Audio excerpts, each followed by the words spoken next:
الحمد لله نحمده ونستعينه ونستغفره ونؤمن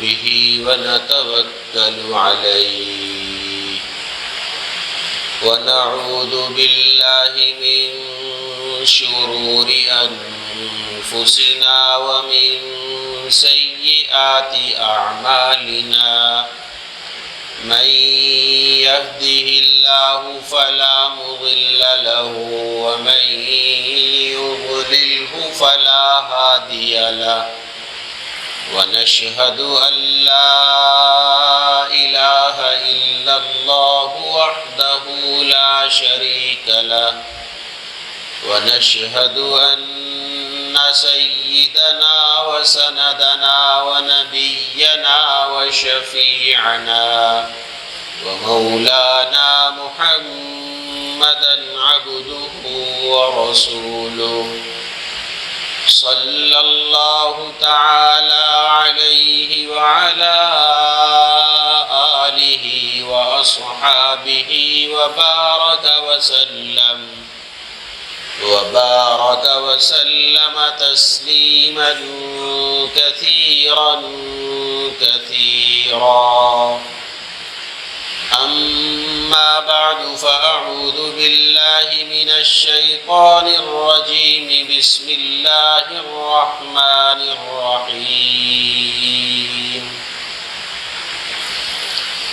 إنما المؤمنون إخوة فأصلحوا بين أخويكم واتقوا الله لعلكم ترحمون وقال تعالى وإذا سألك عبادي عني فإني قريب أجيب دعوة الداع إذا دعاني فليستجيبوا لي وليؤمنوا بي لعلهم يرشدون وقال تعالى يا أيها الذين آمنوا لا تتخذوا اليهود والنصارى أولياء وقال تعالى ولن ترضى عنك اليهود ولا النصارى حتى تتبع ملتهم وقال تعالى لتجدن أشد الناس عداوة للذين آمنوا اليهود والذين أشركوا صدق اللہ العظیم۔ میرے قابل قدر عزیزوں اور معزز سامعین، 5 مختلف مواقعوں سے میں نے آپ حضرات کے سامنے قرآن کریم کی 5 آیتوں کے کچھ حصے تلاوت کیے ہیں۔ انہی 5 آیات مبارکہ کی روشنی میں آپ حضرات کی خدمت میں آج کل فلسطین میں جو کچھ ہو رہا ہے، جو ہم سب کو معلوم بھی ہے، اسی سلسلے میں کچھ باتیں ان آیات مبارکہ کی روشنی میں پیش کرنی ہے۔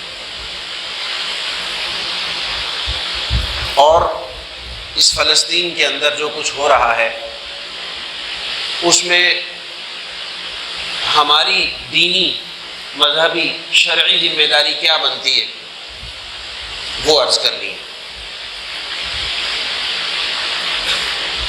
اس سلسلے میں پہلی بات تو یہ ہے کہ قرآن کریم نے تو واضح طور پر فرما دیا انما المؤمنون اخوہ، سارے مومن، سارے مسلمان آپس میں بھائی ہیں، بھائی۔ فَأَصْلِحُوا بَيْنَ أَخَوَيْكُمْ، لہذا اپنے بھائیوں کی اصلاح کرو، اپنے بھائیوں کے ساتھ اچھائی سے پیش آؤ، درستگی کرو۔ وَاتَّقُوا اللَّهَ، اور اللہ تعالیٰ سے ڈرتے رہو، لَعَلَّكُمْ تُرْحَمُونَ، تاکہ تم پر رحم کیا جائے۔ اس آیت میں یہ فرمایا. دوسری آیت جو میں نے پڑھی اس میں اللہ تبارک و تعالیٰ ارشاد فرماتے ہیں اگر میرے بندے جب مجھ سے سوال کریں دعا کریں تو میں بالکل قریب ہوں. ہر دعا کرنے والے کی دعا کو میں سنتا بھی ہوں اور قبول بھی کرتا ہوں. لہذا تم دعا کرو اور مجھ پر ایمان رکھو، یقین رکھو، تاکہ تم بھلائی اور رہنمائی اور ارشاد، صلاحیت، صلاح اور فلاح پاؤ. اب قرآن کریم نے یہ فرما دیا کہ مسلمان آپس میں بھائی بھائی ہیں. سرکار دو عالم جناب نبی کریم صلی اللہ تعالی علیہ وآلہ وسلم نے بھی احادیث مبارکہ کے اندر یہی ارشاد فرمایا کہ سب مسلمان آپس میں بھائی بھائی. اور آپ نے مزید ارشاد فرمایا کہ تمام مسلمان ایک جسم کی مانند ہیں. گزشتہ جمعے بھی میں نے ایک حدیث عرض کی تھی جس میں حضور نے فرمایا تھا کہ آئندہ زمانہ ایسا آنے والا ہے کہ تم یہود و نصارہ دشمن تم پر مسلط ہو جائیں گے اور تمہاری تعداد تو بہت ہوگی لیکن تم جو ہے وہ تنکوں کی طرح ہوگے جیسے سیلاب کے اندر تنکے بہتے ہیں. تمہاری حیثیت کوئی نہیں ہوگی کیونکہ تمہارے اندر دنیا سے محبت اور موت سے نفرت پیدا ہو چکی ہوگی. یہ دونوں چیزیں، یہ دونوں باتیں میں نے عرض کی تھی. آج کی حدیث مبارکہ میں فرمایا کہ مسلمان سارے آپس میں ایک جسم کی مانند ہیں. جسم کے ساتھ تشبیہ دیے. مشابہت کیا ہے؟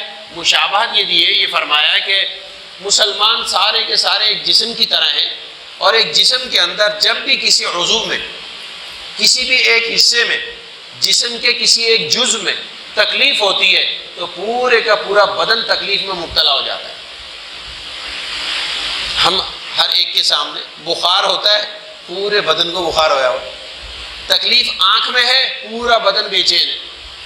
تکلیف کان میں ہے، پورے جسم کو تکلیف ہے. انگلی کے اندر چوٹ لگی ہے، خون یہاں سے نکل رہا ہے، درد سارے جسم کو ہو رہا ہے. اسی طرح گردہ ہے، کلیجی ہے، اندر پتہ نہیں کیا کیا چیزیں ہیں، ان سب میں جہاں کہیں کسی ایک جسم کو تکلیف ہوئی، دیکھیے پتے کے اندر درد ہو جائے، دیکھیے کیسا ہو. بھائی کان میں تو درد نہیں ہے تو سکون میں ہونا. تمہارے ہاتھ میں تو تکلیف نہیں ہے، پاؤں میں تو تکلیف نہیں ہے، یہ کیوں ہلا رہے ہو؟ ان کو کیوں بے چین کر رہے ہو تم؟ تکلیف تو پتے میں ہے نا.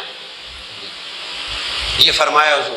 اور یہ ہم میں سے ہر ایک اس مثال کو اچھے سے سمجھتا ہے. ہر ایک کو پتہ ہے ذرا سا یہاں پہ چوٹ لگ جائے پورا جسم ہل جائے. کہیں بھی لگ جائے جسم پر، ناخن ایک نکل جائے چھوٹا سا یا زیادہ کٹ جائے. کبھی کبھی ایسا ہوتا ہے ناخن کا زیادہ کٹ گیا، 2-3 دن تک جب تک وہ بھرے گا نہیں زخم، بے چینی رہے گا. نہ تو اس میں صابن زیادہ لگ جائے تو مصیبت، کھانا کھاتے رہے تو مسالہ لگ جائے تو مصیبت، وہ شوربہ میں زیادہ آ جائے بریانی کھانے تو اب تکلیف. حالانکہ بھائی ذرا سا تو ہوا ہی ہے. یہ حضور نے ایسی مثال بیان فرما دی کہ جاہل سے جاہل آدمی بھی سمجھ سکتا ہے اس کو. اس کے لیے کسی بڑے لمبے چوڑے علوم کی اور راکٹ سائنس کی ضرورت نہیں ہے. فرمایا مومن ایسے سارے مسلمان بھائی، چاہے وہ ایک علاقے میں رہتے ہو، ایک محلے میں رہتے ہو، ایک شہر میں رہتے ہو، ایک صوبے میں رہتے ہو، ایک ملک میں رہتے ہو، یا مختلف ممالک میں دنیا کے کسی بھی کونے میں رہتے ہو مومن، ہو مسلمان، وہ سارے کے سارے بھائی ہیں آپس میں اور ایک جسم کی مانند ہیں، بالکل جسم کی طرح ہیں.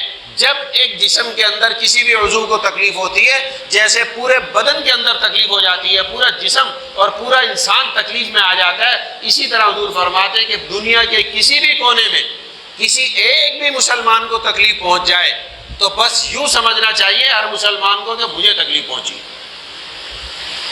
کیونکہ ایک جسم کی طرح ہے. ہمارا یہ حیثیت اور یہ حضور نے ہماری ذمہ داری یہ ڈال دی کہ جب کہیں دنیا کے کسی کونے میں کسی مسلمان کو کوئی تکلیف پہنچ جائے تو ہمیں یہ سمجھنا چاہیے کہ یہ تکلیف ہماری ہے. بے حسی نہیں ہونی چاہیے اور اس کا احساس ہونا چاہیے. اب ایک نہیں، ہزاروں نہیں، لاکھوں نہیں، بلکہ میں کہوں گا کروڑوں مسلمان تکلیف کے اندر ہیں. پوری دنیا کے اعتبار سے بات کر رہا ہوں. کفار کے جتنے بھی ممالک ہیں کافروں کے، ان میں جہاں مسلمان ہیں طرح طرح کی ایذائیں اور پریشانیاں، اگرچہ پریشانیوں اور تکلیفوں کی حیثیت ذرا تھوڑی سی مختلف ہے تقریباً سبھی تکلیف. کہیں حجاب پہ پابندی لگا دی، کہیں اذان پہ پابندی لگی، کہیں نماز پر پابندی لگی، کہیں قربانی کرنے پر پابندی لگی ہوئی ہے، کہیں پہ مسلمانوں کو مسجدیں بنانے پہ پابندی لگی ہوئی ہے، یہ کوئی تکلیفیں نہیں ہے تو کیا ہے، اور کہیں گاجر مولی کی طرح کاٹا جا رہا ہے۔ فلسطین میں تازہ واقعات ہو رہے ہیں، چونکہ اس لیے یہ والی باتیں عرض کی جا رہی ہیں کہ ہمیں یہاں پر رہ کر، پاکستان میں رہ کر، یا جس علاقے میں وہ مسلمان جہاں موجود ہیں، جو فلسطین میں جا کر جہاد نہیں کر سکتے اسرائیل کے خلاف، یہودیوں کے خلاف، وہ کیا کریں، ان کی ذمہ داری شرعاً اور مذہباً کیا بنتی ہے، وہ میں عرض کرنا چاہتا ہوں کہ ہماری بھی تو کچھ، حضور تو یہ فرما رہے کہ ایک جسم کی طرح ہے، اللہ کے نبی نے تو یہ فرما دیا ہمارے سامنے، لہذا اگر وہاں ان کو تکلیف ہو رہی ہے تو ہمیں بھی اس تکلیف کا احساس ہونا چاہیے۔ اگر خدا نہ خواستہ، اللہ نہ کرے، اگر ہمارے دلوں میں ذرہ برابر بھی کوئی احساس پیدا نہیں ہو رہا، بالکل بھی تکلیف نہیں ہو رہی، تو بس یوں سمجھیے کہ دینی اعتبار سے ہم مر گئے، دینی اعتبار سے، شرعی اعتبار سے، مذہبی اعتبار سے یہ ہماری موت ہے۔ پھر ہماری مثال ایسے جیسے ایسا جسم جس پر فالج کا حملہ ہو گیا ہو، اب جس پر فالج گر جائے، اللہ نہ کرے کسی پر گرے، لیکن خدا نہ خواستہ کسی کے اوپر ہو جائے، تو پھر جس حصے پر، جس جسم کے عضو پر فالج گرتا ہے، اس کو کچھ احساس نہیں رہتا پھر اس کا کہ وہ کاٹ کے پھینک دو، اس کے اوپر آپ ضربے لگاؤ، اس کو کچھ بھی کرو، اس حصے کو کوئی اندازہ نہیں ہوتا، کچھ اس کو تکلیف نہیں ہوتی، کوئی احساس اس کو نہیں ہوتا، کیونکہ فالج ہو گیا۔ وہ گویا کہ بظاہر دیکھنے میں تو وہ جسم عضو نظر آ رہا ہے، حقیقت میں وہ مر چکا ہوتا ہے۔ کتنی آپ سوئیاں چگوتے رہو اس میں بتائیے، کبھی جسم ہمارا سن ہو جاتا ہے، حالانکہ فالج نہیں ہوتا، اس دوران ہی دیکھ لے کہ اس کے اوپر مارتے بھی رہے تو بھی پتہ نہیں لگتا، کیونکہ وہ ظاہری طور پہ گویا کہ اس کے اندر سے زندگی ختم ہو گئی۔ تو اگر ہمارے دلوں کے اندر یہ احساس پیدا نہیں ہو رہا، جو آج کل فلسطین میں تازہ ترین مسلمانوں کے ساتھ جو بدترین ظلم، زیادتی اور قتل و غارت گری ناحق طریقے سے جا رہی ہے، اور ہمیں اس کا احساس بھی نہیں ہے، ہم ان کے لیے کچھ بھی نہیں کر پا رہے ہیں، اور ہمیں بالکل پرواہ بھی نہیں ہے اس کی، اور نہ ہم اس کا تذکرہ کرنا چاہتے ہیں، نہ سننا چاہتے ہیں، نہ وہاں کے حالات ہمیں معلوم ہیں، نہ معلوم کرنا چاہتے ہیں، تو یہ واقعتاً موت ہے، یہ مذہبی موت ہے، ہماری دینی موت ہے۔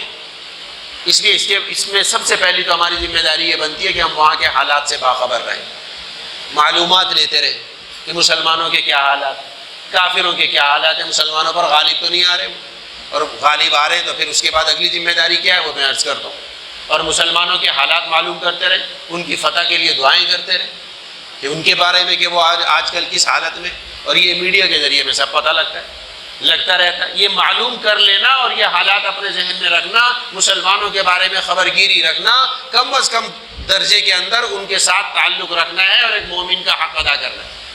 یہ تو کوئی مشکل کام نہیں، آج کل تو پوری دنیا مٹھی کے اندر ہے، جب چاہو کھول کے اس کو جہاں چاہو دنیا کے جس حصے میں پہنچنا چاہو وہ پہنچا دیں گے آپ کو، وہاں کے حالات سے واقفیت حاصل کرنا کوئی مشکل کام نہیں ہے آج، لہذا یہ تو پہلا کام تو یہ کریں۔ دوسرا جو اہم ترین کام ہے وہ دعا ہے، اس کے لیے کسی مسلمان کے پاس کوئی عذر کا کوئی موقع نہیں ہے، یوں کہ جی میں تو نہیں کر سکتا، جو نہیں کر رہا تو بس وہ مردہ ہے، وہ مذہبی طور پہ مر چکا، جو دعا بھی نہیں کر سکتا اپنے فلسطینی مسلمان بھائیوں کے لیے، یا جہاں کہیں پوری دنیا کے اندر مسلمان ظلم و ستم کا شکار ہیں یا پریشانی کا شکار ہیں، ان کے لیے اگر ہم دعا بھی نہیں کر سکتے تو بس بھائی اپنے آپ کو مردہ ہی سمجھنا چاہیے۔ دوسری ذمہ داری ان کی فتح و کامرانی کے لیے، ان کے مصائب اور تکالیف کے دور ہونے کے لیے، ان کی کافروں کو تباہ و برباد ہونے کے لیے مستقل دعاؤں میں لگیں، گڑ گڑا کر دعائیں کریں، ایسے ہی کریں جیسے ہم اپنے والدین کے لیے، اپنے بہن بھائیوں کے لیے، اپنے بیوی بچوں کے لیے اور اپنے لیے جب تکلیف میں مبتلا ہوں تو دعائیں کرتے ہیں گڑ گڑا کر، ایسے ہی رو رو کر ان کے لیے بھی دعا کریں، تہجد کے وقت میں بھی کریں، عام نمازوں کے بعد بھی کریں، جب موقع ملے جب کریں، اور یاد رکھیں ان کو دعاؤں، جب تک یہ حالات سدھر نہیں جاتے مستقل ہماری یہ ذمہ داری بنتی ہے، اہم ترین ذمہ داری ہے۔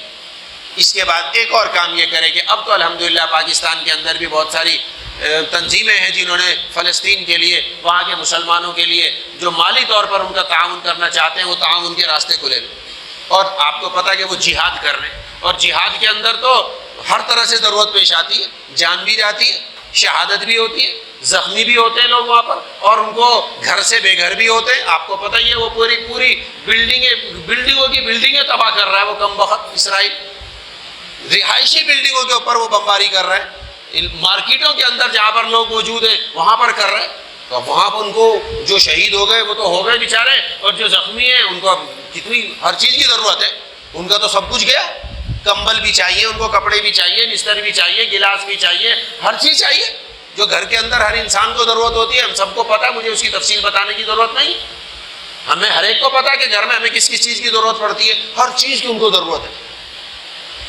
جب ان کے گھر بھی اجڑ گئے، جب ان کی ساری بستیاں اجڑ گئی، ان کے کاروبار ختم ہو گئے، حتیٰ کہ کاروبار کیا پورے کے پورے خاندان بیچارے شہید ہو گئے، ایک بھی نہیں بچا.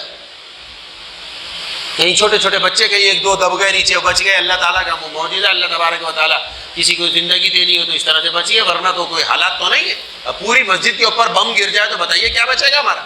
جب بلڈنگ گرے گی تو کوئی کسی طرح سے پتھر گرے گا، کوئی کیسی بلڈنگ گرے گی، کوئی کیسی، کوئی کسی کے سر میں لگے گی، کسی کے کہیں لگے گی، کسی کے ممکن ہے کہ کہیں بھی نہ لگے، وہ دب جائے تو بچا رہے. یہی حالات ان بیچاروں کے ساتھ ہے. ذرا تصور کریں گے اگر یہ ہمارے ساتھ ہو تو کیا بنے گا. اور پھر ہم لوگ کہاں جائیں گے، اور ہم کتنے ضرورت اور کتنے دوسروں کی مدد کے مستحق ہوں گے. کتنے ہم چاہیں گے کہ لوگ آئیں، ہمیں یہاں سے نکالیں، ہماری تیمارداری کریں، ہمارے زخموں کا علاج کریں، ہمیں کھانے پینے کے لیے چیزیں دیں، ہمیں رہنے کے لیے گھر چاہیے، کم از کم خیمے دیں، کچھ بھی دیں. تو ان کی ضروریات کا اندازہ ذرا تصور کر لیں، اس کا آپ کے سامنے آ جائے گی.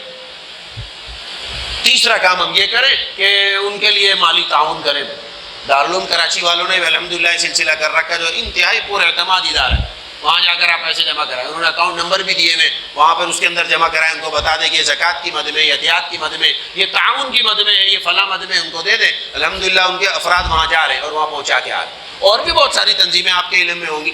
تو جہاں آپ کو اطمینان ہو ان کے پاس اپنی حیثیت کے مطابق ان بیچارے مسلمان، فلسطینی مسلمان بھائیوں کی مدد کریں.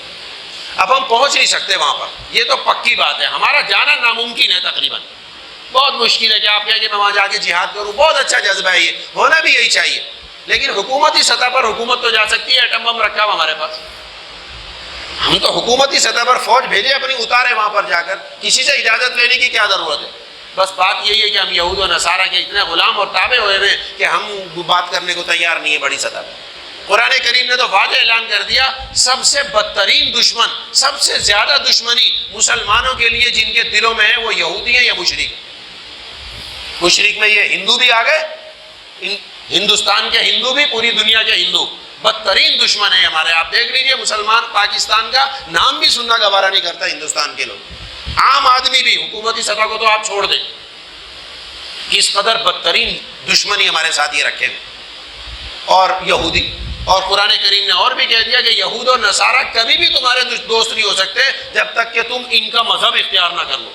جب تک تم خود یہودی اور عیسائی نہیں بنو گے یہ تمہارے بالکل خیر خواہ نہیں ہے. یہ قرآن کریم کہہ رہا ہے، کوئی مولوی نہیں کہہ رہا. یہ بات یاد رکھیں، کسی مذہب نے نہیں کہا. یہ دیوبندی، بریلوی، شیعہ، حدیث، فلاں فلاں کسی کا نہیں ہے، قرآن کریم کا اعلان ہے یہ. پھر کیسے ہم دلی لگاؤ رکھتے ہیں ان کے ساتھ، پھر کیسے ہمیں ان کے ساتھ دوستیاں تعلقات بڑھانے کی اجازت ہو سکتی ہے. ہمارا دین اور ایمان تو یہ کہہ رہا ہے کہ وہ تمہارے دوست نہیں ہو سکتے، ہرگز نہیں ہو سکتے. پھر ایک جگہ قرآن کریم نے 5ویں آیت جو میں نے پڑھی تھی، واضح طور پر اللہ تعالیٰ نے حکم دے کر کہا کہ ایمان والو یہودیوں اور عیسائیوں کو اپنا دوست مت بناؤ. صاف کہہ دیا. یہ قرآن شریف ہے، جس کا دل چاہے کھول کے پڑھ لے بھائی. اگر ہمارا ایمان ہے ان باتوں کے اوپر تو پھر ڈرنا کس بات سے. حکومت کو چاہیے، ہمارا تو مشورہ اس کو، حکومت کو یہی ہے، ظاہر حکومت پر ہمارا زور اور طاقت تو نہیں چل سکتا کہ اپنی فوجیں لے جا کر سیدھی کی سیدھی فلسطین میں اتار دیں. جہاز بھی ہے ان کے پاس، ہر طرح کے جہاز ہیں، ہر طرح کی چیزیں اتاریں اور وہاں پر ان کی مدد کریں. اور اگر وہ اسرائیل بمباری کرے تو بھی لے جاؤ اپنے ساتھ. ابھی کبھی شاہین بنا رہے ہیں، کبھی غوری بنا رہے ہیں، کبھی کچھ بنا رہے ہیں، وہ دکھانے کے لیے بنا رہے ہیں. چلاؤ اس کا، کب موقع آئے گا اس کو چلانے کا. اب کتنا اچھا موقع اللہ تعالیٰ نے دے دیا بلا وجہ ناحق. ایک تو وہ ریاست، اس کا وجود ہی ناجائز ہے. اسرائیل کا وجود ہی ناجائز طریقے سے ہوا، ناجائز طریقے پہ اس کی وہ حکومت بنی ہے. بالکل اس کا وجود ہی وہاں پہ نہیں ہونا چاہیے. ایک تو اب دوبارہ ہی کہ چلو وجود بن گیا تو مسلمانوں پر ظلم کرے وہ، اس کی کیسے اجازت دی جا سکتی. انسانیت کے اوپر ظلم ہو رہا ہے. مسلمانوں کو بھی چلے بات کی بات ہے وہ تو، اس لیے بعض غیر ملکی ممالک کے، جنوبی کوریا اور ساؤتھ افریقہ، پتہ نہیں کون سے غیر ملکی ممالک کے حکمران وہ تڑپ اٹھے اس بات کے اوپر، وہ اجازت، وہ کہہ رہے ہیں ہمیں اجازت دو ہم جا کر وہاں پر یہ کریں. مسلمانوں تم کہاں سو رہے ہو. اگر ہمارے ساتھ یہ ہوا ہوتا ہم تو اب تک بم چلا چکے ہوتے اسرائیل کے اوپر. مسلمانوں تم کہاں سو رہے ہو. وہ ہمیں غیرت دلا رہے ہیں، لیکن ہمارے مسلمان حکمران سب یہود و نصارہ کی چھتری کے نیچے سوئے، نہیں بولنے کو تیار. صرف ہمارا ہی نہیں، سارے مسلمان ممالک کا یہ حال ہے. جو قرب و جوار میں بیٹھے ہوئے کیوں نہیں اٹھ رہے بھائی؟ ہم تو یہاں سے جا نہیں سکتے، بہت مشکل ہے یہاں سے جانا. انڈیا کے اندر یہ سارا کام ہو رہا ہوتا تو پاکستان کے پتہ نہیں کتنے لوگ یہاں سے وہاں جا چکے ہیں. ہمارے لیے مشکل نہیں ہے انڈیا جانا، اسرائیل جانا تو بہت مشکل ہے بھائی. تو یہ کام کریں ہم بھائی، پہلے ان کے وہاں کے حالات سے واقفیت بھی رکھیں، دعا کریں. نمبر 2 دعا کریں. نمبر 3 پہ یہ کہ ان کی مالی مدد کے لیے بالکل دل و جان سے تیار رہیں اپنی اپنی حیثیت کے مطابق. اور الحمدللہ جگہ جگہ اس طرح کی تنظیمیں اور فلاحی ادارے یہ کام کر رہے ہیں. جہاں آپ کا اطمینان ہو وہاں پر اپنے پیسے جمع کرا کر اپنا حصہ ڈالیں اس کے اندر. موت تو سب کو آنی ہے، دیکھیے ہمیں بھی یہاں پہ آئے گی.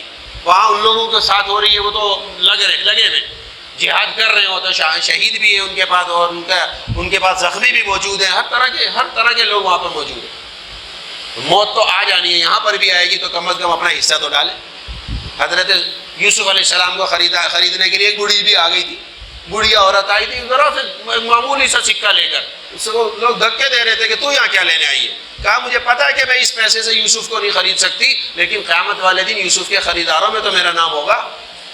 انشاءاللہ اللہ تعالیٰ مجھے اس کا اجر دیں گے. تو ہم یہ تو کریں، دعا تو کریں، اپنا مال 2 4 10 20 روپے 1000 روپے 50 روپے جتنا بھی ہے وہ دے تو دیں، تاکہ قیامت والے دن ہمارا بھی تو نام لکھا ہو ان کے مدد کرنے والوں کے اندر، ان کے ساتھ تعاون کرنے والوں کے اندر، مجاہدین کی خدمت کرنے اور ان کے ساتھ تعاون اور مدد کرنے میں ہمارا بھی تو حصہ ڈلے کچھ جہاد کے اندر. جہاد جیسے تلوار کے ذریعے ہوتا ہے، قلم کے ذریعے بھی ہوتا ہے، مال کے ذریعے بھی ہوتا ہے، دعا کے ذریعے سے بھی ہوتا ہے. اللہ کے نبی صلی اللہ تعالی علیہ وآلہ وسلم نے جتنے بھی غزوات کیے، غزوہ اس جہاد کو کہتے ہیں جس میں حضور نے بنفس نفیس خود شرکت فرمائی ہو. غزوہ بدر، غزوہ احد، غزوہ حنین، غزوہ طائف، یہ سب کے سب، غزوہ خندق، یہ سب حضور نے شرکت فرمائی. ان سب میں حضور کا طریقہ کار یہ تھا کہ آپ فجر کی نماز کے بعد حملہ کرتے تھے. اور اس لیے کرتے تھے فجر کی نماز کے بعد کہ آپ آواز سنتے تھے، پتہ لگ جاتا تھا کہ یہاں اگر اذان کی آواز آ گئی تو آپ حملہ نہیں فرماتے تھے. بھائی یہ تو مسلمان ہیں، مسلمانوں کی بستی پر مسلمانوں کے خلاف کیسا جہاد، ہرگز اجازت نہیں کرتے. اور اگر آواز نہیں آتی تھی تو پتہ لگتا تھا یہ کافر، کیونکہ کافر اذان نہیں دیتا. اور اگر کسی وجہ سے فجر کے بعد حملہ نہیں کر پاتے تھے تو آپ 10 11 بجے حملہ نہیں کرتے تھے، پھر ظہر کی نماز کا انتظار فرماتے تھے. اور